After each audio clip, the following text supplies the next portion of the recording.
Hey everyone, Kevin Gray, 5-Star Restoration here.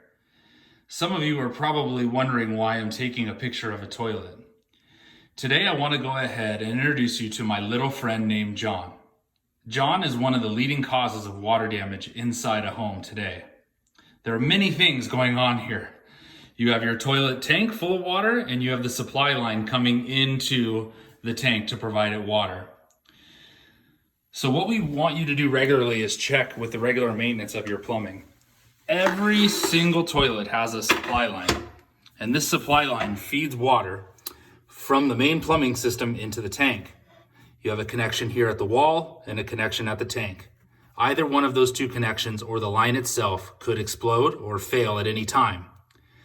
So this is just a friendly reminder to when you have your plumber out to the house to check all the supply lines in your house. Whether it be to your toilet or your sink, you need to keep up with the regular maintenance at your house. This is just another way that you can prevent water damage in your home. Again, this is Kevin with 5-Star Restoration.